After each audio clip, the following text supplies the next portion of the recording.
Hello, everybody. Welcome back to English Champion. On this episode, I want to look at an article by a rather well-known person in the field of education.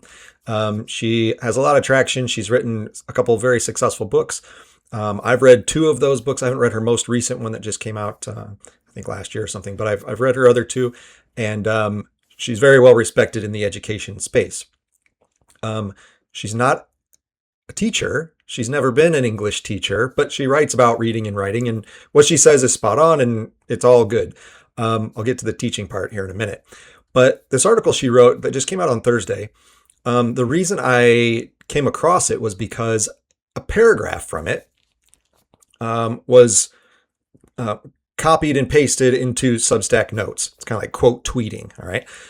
So it's just a pull quote from a paragraph from the article, and I was like, ooh, that is a problem. That paragraph is not great. And so I clicked on it so it would lead me to the whole article. And then I got to the title, and this is the title.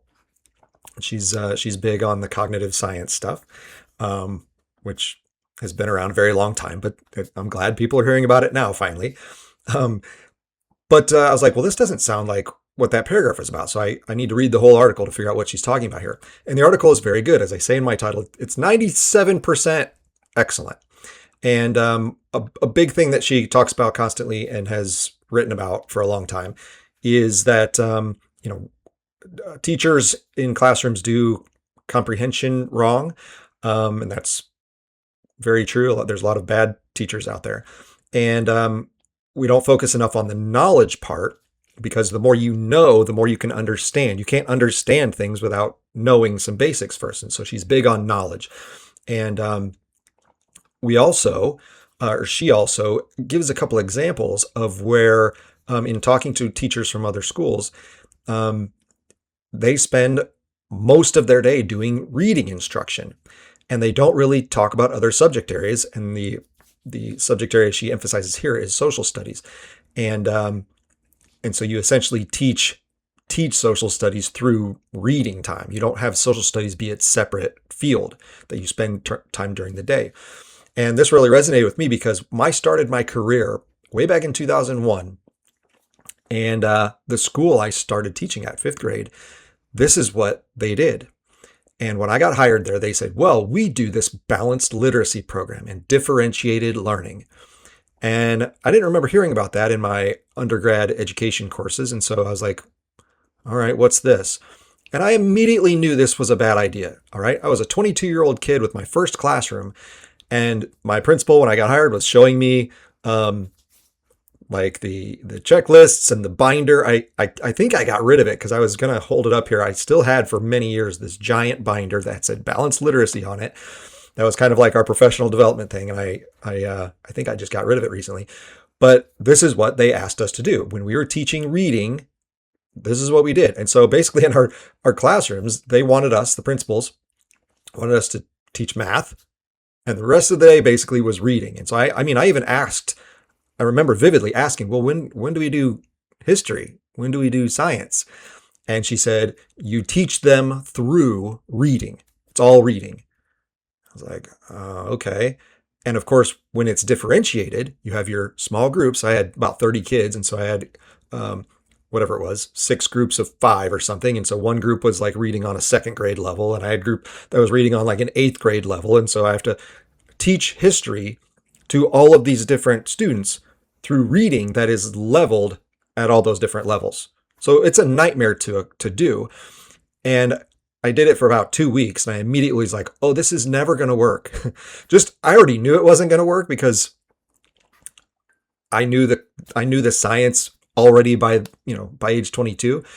But I was like, well, I'll go along with what they're saying here and give this a try since that's what they want us to do. And after 2 weeks, I was like, well, I'm not doing this anymore. And so I might still do stuff in groups, but I would just teach everybody the same thing. The kids who are on a 2nd grade level, kids on 8th grade level, we're teaching you the same thing. And I'll just get more direct with you because we're in small groups. Or some days I would just do the whole class and we would walk through comprehension exercises and learn the knowledge of these historical events. And when I knew they were coming to observe me, I would go back and I would like pretend to do the balanced literacy stuff. But all the other days of the week, I'm teaching the way I want to teach, which is exactly what she has been writing about for a very long time. And so I agree with everything she's saying here about focusing on knowledge. You don't teach skills, you teach knowledge first. And with knowledge comes the ability to, kind of manipulate language, to transform your thinking and think about things differently. That's where all the comprehension stuff comes in. And then you're able to speak about it, and better yet, write about it. And so, she's big on writing as well. So this article really resonated with me because I lived through it, and I'm surprised that there's still schools doing this because it's been a complete failure. But she interviewed a couple people and said, yeah, we do math and then we do reading the whole day. We don't teach history. And so then when students go to take their yearly tests or whatever, and they're asked to just read these passages because they've been doing reading this whole time and working on these skills, well, they don't even understand the passage because they don't have the knowledge to then work with it and answer the question properly. And so, so she's exactly right. I completely agree with everything she's talking about here. And so she's spreading the word, which again, she has for years. She's written books about it. I've read her Knowledge Gap book. It's not new stuff. She's kind of reiterating what E.D. Hirsch wrote about 40 years ago in this book. So this isn't new, but apparently there's a lot of schools that haven't caught on. And so she's trying to get these schools to adapt their curriculum to emphasize the knowledge and teach more history and all that stuff. So that's all great. So she says one thing that could help fix some of this is that the way we test has some problems with it. That we, for their state testing, there's not a lot of content specific questions. You read these random passages and you're asked to do a reading skill. And again, if you don't understand the language in the passage or the content, then it's going to be very difficult to do the reading skill. And so she has some evidence that says, look, if you just ask kids history questions or social studies questions, they will do better on that test than asking them reading questions. And so I would agree that that's true because it's based in content. She makes the argument in this article that we shouldn't really even have reading tests. We should replace them and have history tests instead. So you'd have math tests, maybe some states would do science, and then you'd have social studies tests. And you don't even need a reading test because, the content is more valuable than whatever skill you're working on. And I understand where she's coming from. I think the problem would be that, and she would know this, every question, no matter what the subject area, except for math, is a reading question. So you can say, well, we're going to do, history questions. Well, it's still a reading test. So I'm not quite sure what she means by, getting rid of reading tests and implementing a social studies test, unless it's just about facts, which, okay. What is a better way? What she could have said instead is, you're right. Make a social studies portion, make a science portion, and they're asking things that would be based on the knowledge that students have gained, not trying to use skills to interpret some random passage. But also, the reading part would actually not become a reading test. You'd transform it into a literature test. So the questions on such an exam or that portion of your state exam that year would be rooted in literary concepts, not generalized reading concepts. So for example, she gives an example earlier in the essay about, that they're asked to teach how to infer. And so they'd spend time teaching inference, but the passage would be something completely foreign to the kid. And so even if they've been working on inference, if you don't know what the passage is about, because in this case it was kind of a historical thing, then you can't even do the skill. So it's all rooted in the knowledge.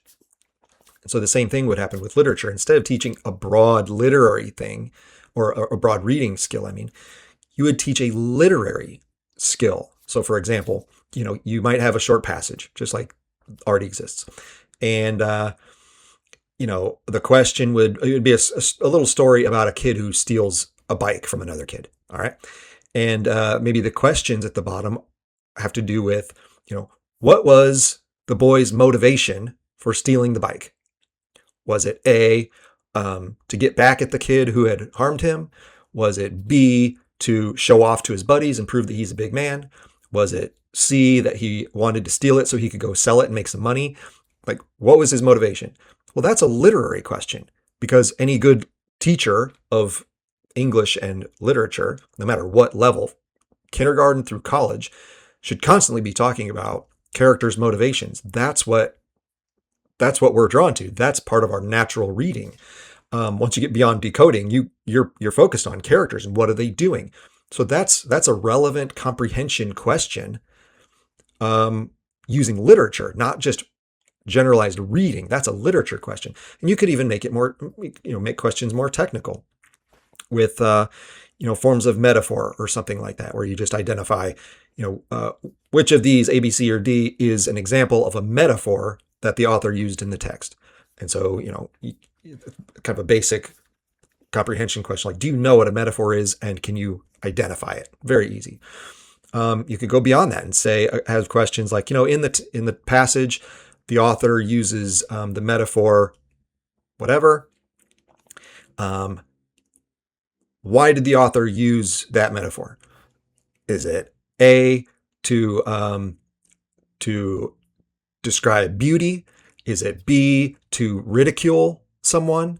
Is it C? Like, you look at the intent behind that piece of figurative language.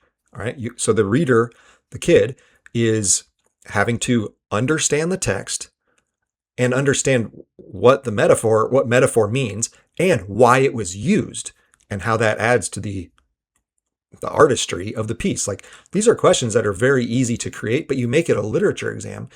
So I agree with her to a degree. Great. Yeah. Let's have social studies tests. Let's have science tests. When I used to teach, we did have a state science test. One of the years, I think it was fourth grade, maybe did a science test. But that doesn't mean get rid of reading already, because the reading is already in those other tests. You change the reading test to be a literature test, and now literature is now a knowledge field, just like history or social studies or science. So that's a little quibble I have with her. I'm not completely disputing what she's saying. I'm just kind of adding on to her own idea and adjusting it in a way that kind of reflects what teaching should be. Again, she's not a teacher, and so I don't know if she thinks like this, but this is the way to do that. So the article is great. She has some evidence backing up her claims, and all of that's super good. However, there is a paragraph, and this is the paragraph that got like quote posted, kind of pull quoted. And so you can see it on the screen there. Everything up to this point has been good. And then she throws in this very odd paragraph, and it doesn't mess up the whole paper because it gets back on track in the very next section. But it's sort of weird that she puts this paragraph in, and it ends up being the most kind of attention grabbing. It's the most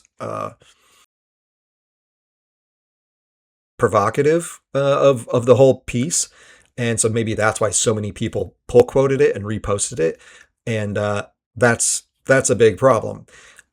This is a problem I've been discussing. I just wrote an article about the other day. I have another article about this problem coming out next week, where the short posts are a disaster for these platforms, whether it's Twitter, Substack notes. It's a disaster because things end up becoming tiny little comments, and we don't get the context of what the article is about.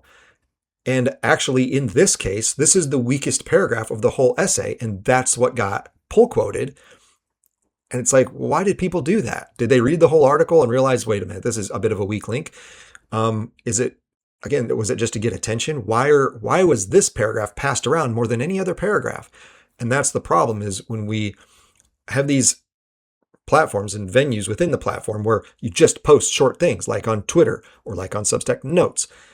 Like it really can go down a dangerous path, because we're not getting the full story, and this passage itself is just not great. But that's what got noticed, and so that's the problem. And so the passage, after she just finished talking about from some of the testing. She says, students should of course read literature and especially whole novels, but the emphasis on English language arts has distorted our educational priorities. Okay, so good. So far, so good. She's still encouraging reading literature. Great. And she's right. As discussed earlier, and I went through it myself, English language arts has distorted our educational priorities, meaning like my old school, basically it was like math and reading. You don't teach social studies. You do that inside of reading. It's like, okay, I agree with her so far. So first sentence, not so bad. Second sentence, is it really more important for fourth graders to learn about character traits and metaphors than about history and geography? It's like, well, wait a second. Now, instead of saying, well, we need to do English better and we need to do history better, she's now saying one's more important than the other, or she's questioning it at least. And she's going to clarify that in the next sentence. When you're asking us to judge which one is more important, well, that's a very different question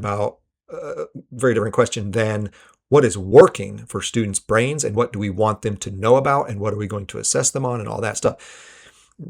We're getting into a value judgment here, and she's clearly placing history and geography above it because she's questioning, is it really more important why are teachers spending so much time talking about character traits and metaphors? It's like, well, if they're doing it properly, then it's really important, actually. Now, I agree that there are a lot of teachers who don't do this properly, like I said at the top, and that's a problem. But for teachers who are experts at this and who have done this a very long time, we do this in a way that's very valuable. And you could test us on it. We can track how students behave. We could track their academic achievement in other areas. We can do all sorts of things to figure out if it's important. But she's kind of implying that social studies, like history and geography, should be placed with more value than English.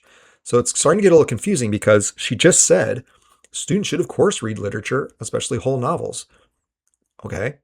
But if you're also saying, well, it's more important for them to learn these other things instead, it's like, well, when are they reading those novels then? When are they reading literature? And are we ever going to test them on it? Because you said throw out the English tests. So do those get assessed in a different way? Like, what do you mean exactly? So this paragraph is a bit confusing because she's already starting to contradict herself. And then this last sentence is the real kicker. Wouldn't our democracy be better off if more kids knew which country fought against in the American Revolution, who won the Civil War, or that there's such a place as Washington, D.C.?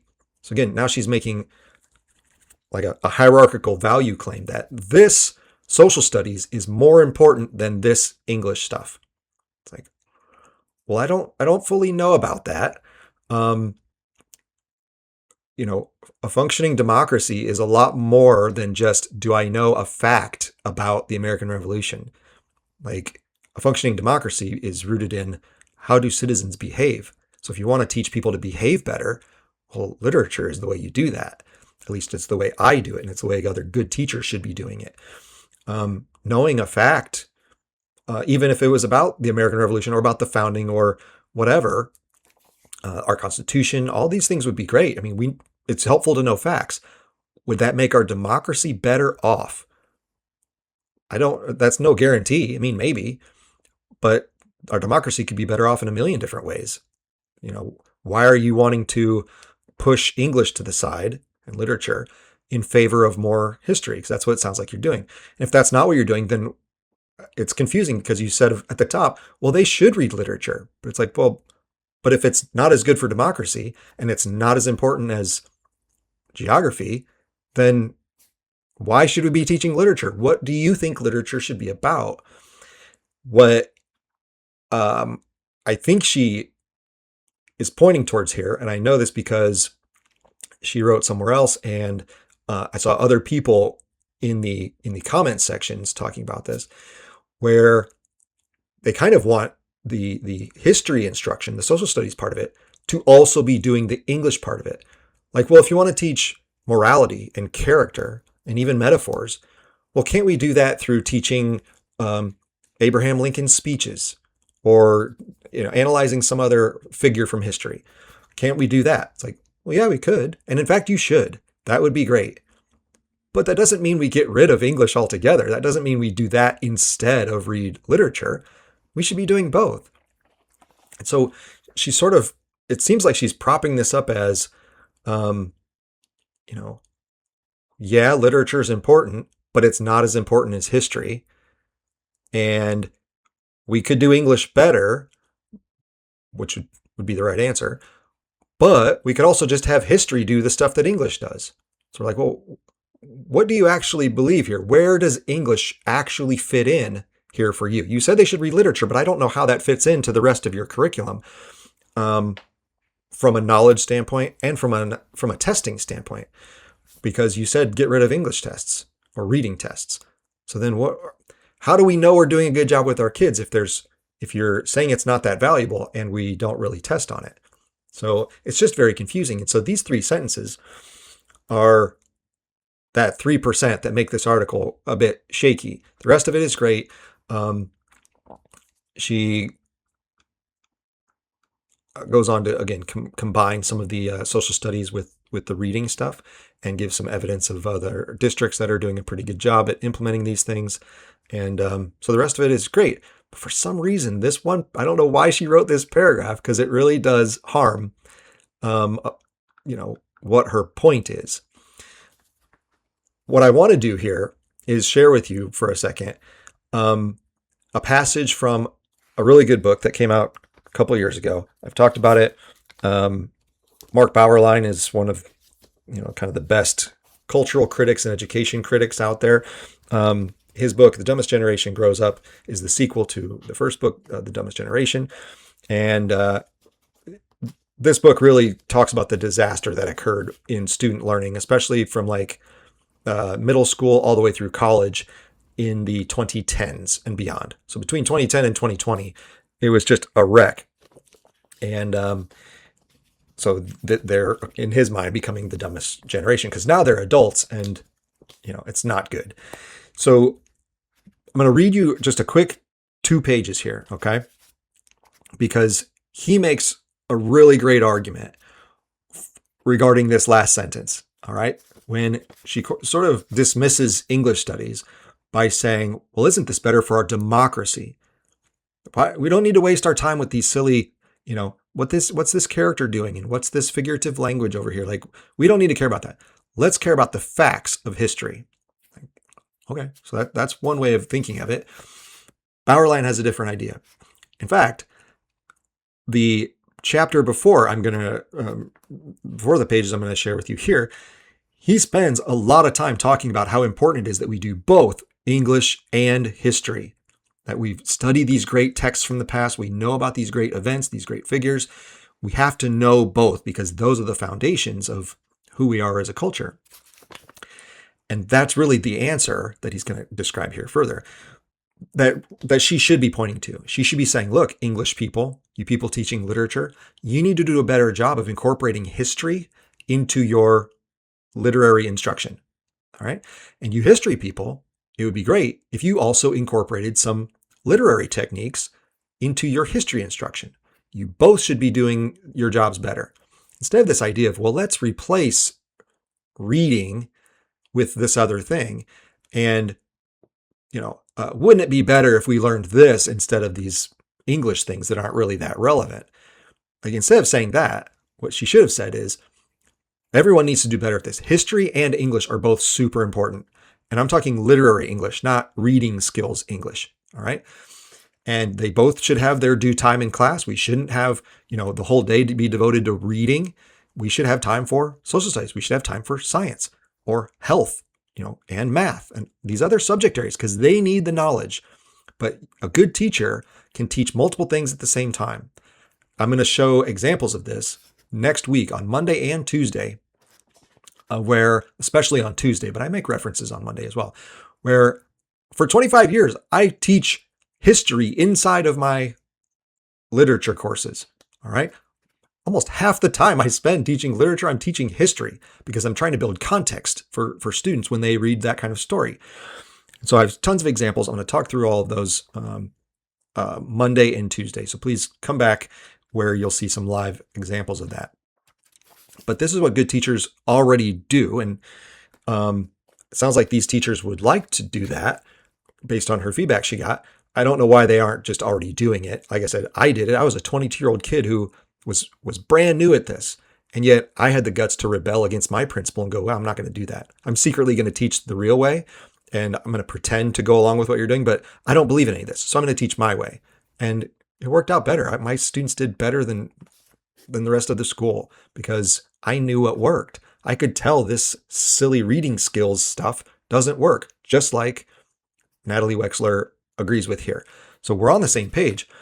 She's just explaining it in a way that's it comes off as kind of wishy-washy because she kind of wants it both ways. Like, oh, we should be reading literature and whole novels, but really it's not that important because history is more valuable for students and their knowledge. It's like, well, no, you can do both. It's not either or.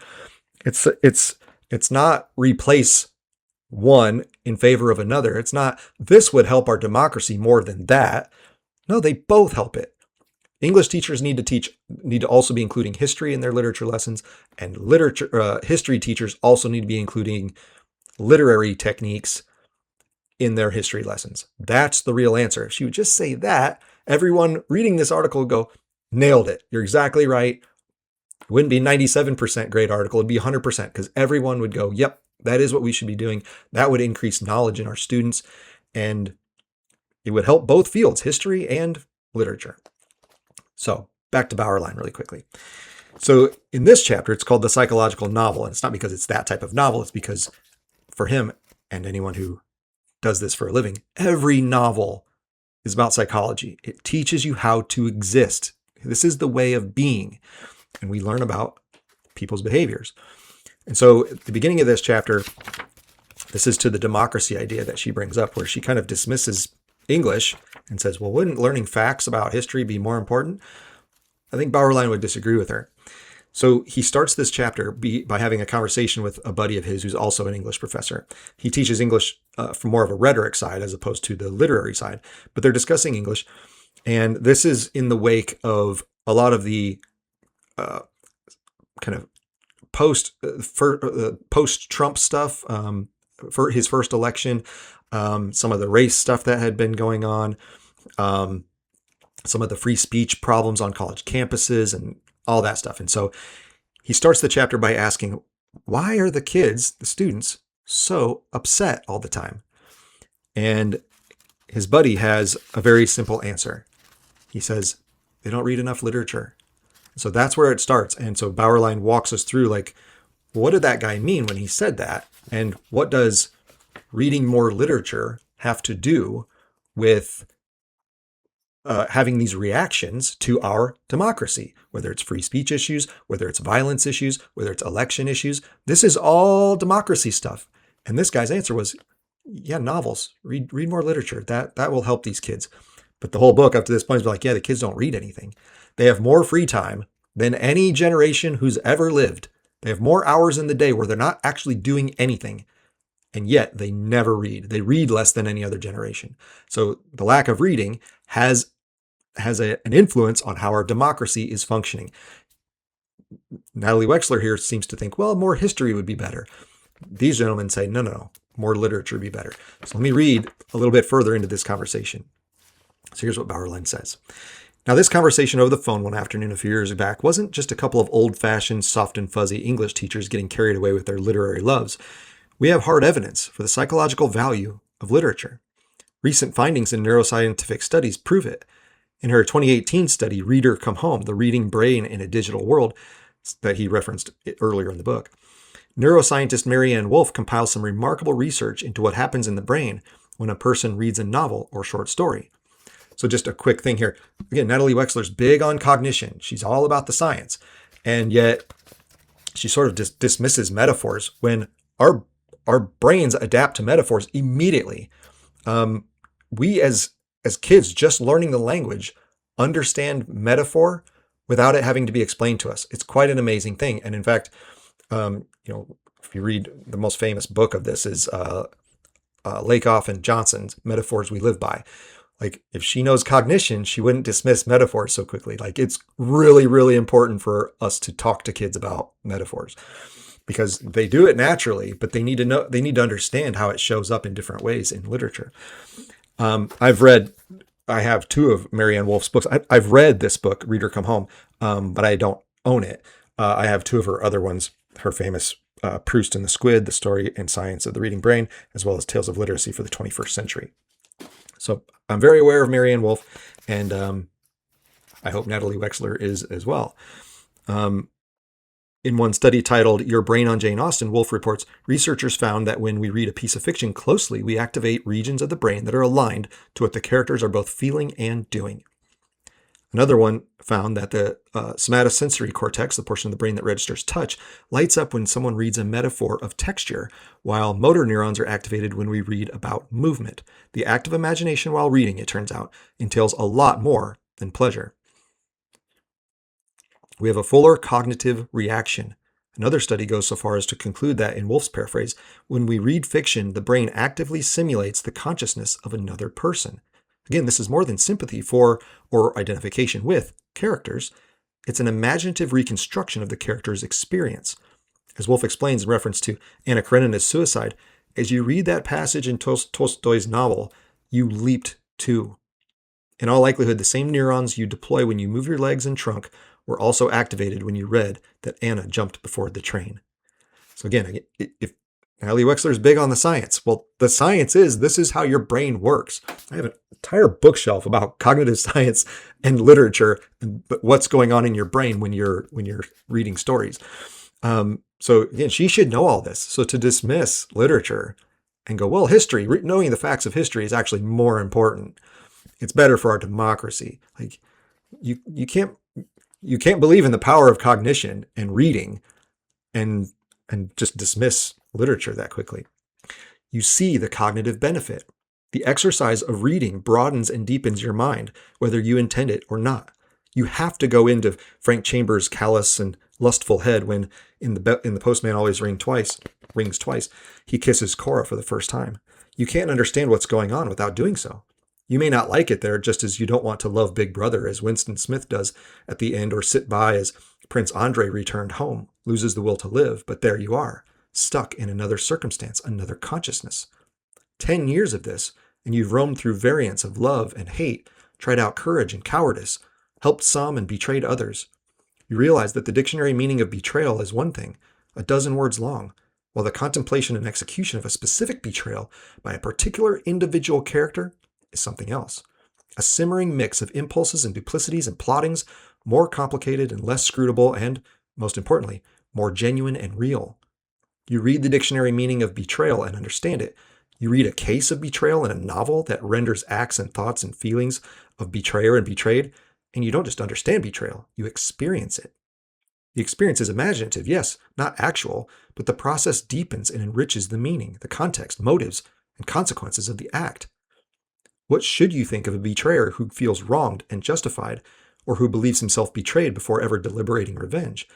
You have to answer the question as you read. You don't wish to betray anyone, you don't have the motive, but you now have exposure to someone who does. You feel that motive too, concretely so. If you keep reading, the replication of his consciousness continues in spite of your moral resistance. This is a very good exercise for a young mind. Adolescents need to meet a wider range of personalities than their daily contacts provide. The human spectrum contains varieties of impulse they cannot imagine on their own, and they must learn them. The instruction sometimes will be relevant. For instance, Poe's man of the crowd, whose twisted craving for company might offer a whole new angle on the peer pressure they experience every day. But relevance to one's own life isn't necessary. Indeed, the enlightenment provided by literature usually won't be so applicable to young people's immediate experience. It is too often relevant, in fact. If it is too often relevant, in fact, the reading is too sparse. The adolescent must expand. His reading must branch out. It must go on for a long time, too, until after many years in the close company of Darcy and Dr. Watson, Antonia and Tom Joad in the back of your mind, you begin to look at other people with a richer consciousness of alien motive. More knowledge of human nature, a savvier judgment of intent. That was the virtue his buddy, his fellow teacher, had in mind. Not form or language, genre or philology, theory or interpretation, just character traits. conscious and unconscious, the psychology of fictive beings. He had no problem taking Heathcliff as a real person, though our academic premises told us to judge that equation a naive one.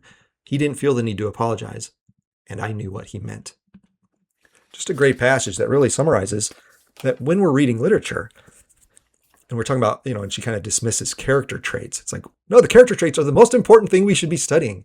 And if we're talking about where the chapter started, which is, why are people so mad at each other? Why are people rioting? Why are people shouting down speakers for trying to have an opinion? What's going on? Why are people so sensitive? They can't take a joke. They complain about everything. Why are they starting political fights or real fights? Well, it's because they haven't been around enough fictional characters. They haven't walked in their shoes, because that's what their brain is actually doing when they read. And so they think everything is panic mode. He actually talks about that. That when you've never practiced this, you think everything is scary. Well, if you're a good reader and you've been reading a long time, I'm not surprised by anything anymore. I mean, every horrible character trait I can think of, I'm like, yeah, that sounds about right. Yep, that's a sinful person. Yeah, he's the villain. Or there's a good character, and I think, yep, that's what good characters do. Good for him. I mean, you become normalized to it, and you become aware of what causes the problems in society and what would make it better, which is the whole point of democracy. So when she dismisses it and says, wouldn't it be better if our democracy were based more on the facts we know of history? Well, Bauerlein seems to be saying, yeah, I don't, and I question as well, I don't know if more facts really helps us. I think learning proper behavior, learning from other people and why they do what they do so that we could become more virtuous would actually make our democracy better. Because a democracy isn't just some rules written on a sheet of paper and called a constitution. It's not a process of an election. It's the citizens who behave virtuously. That's what helps a democracy actually function and possibly function better. And the way you do that, from an academic standpoint, is through literature. So we can't just dismiss the language arts that quickly. And especially if you're not an English teacher, someone with a PhD like I have and 25 years of experience, or someone way smarter than me, Mark Bauerlein, is going to say, wait a second, you can't quite have that opinion, because we're going to push back on that. And so this is the big problem with this article, and specifically this passage, is that this is the passage that got passed around so much. And so people were like, oh, that's interesting. Maybe we don't need, so much English. Maybe we should be doing all of this reading stuff through history. And like, that's the worst part of the essay. So we got to be careful as writers. You never know what part of your article is going to get pull quoted and passed around. And maybe it's taken out of context, or it's a bad argument, which is kind of what happened here, that she just slips up and has a really, this is just a bad idea.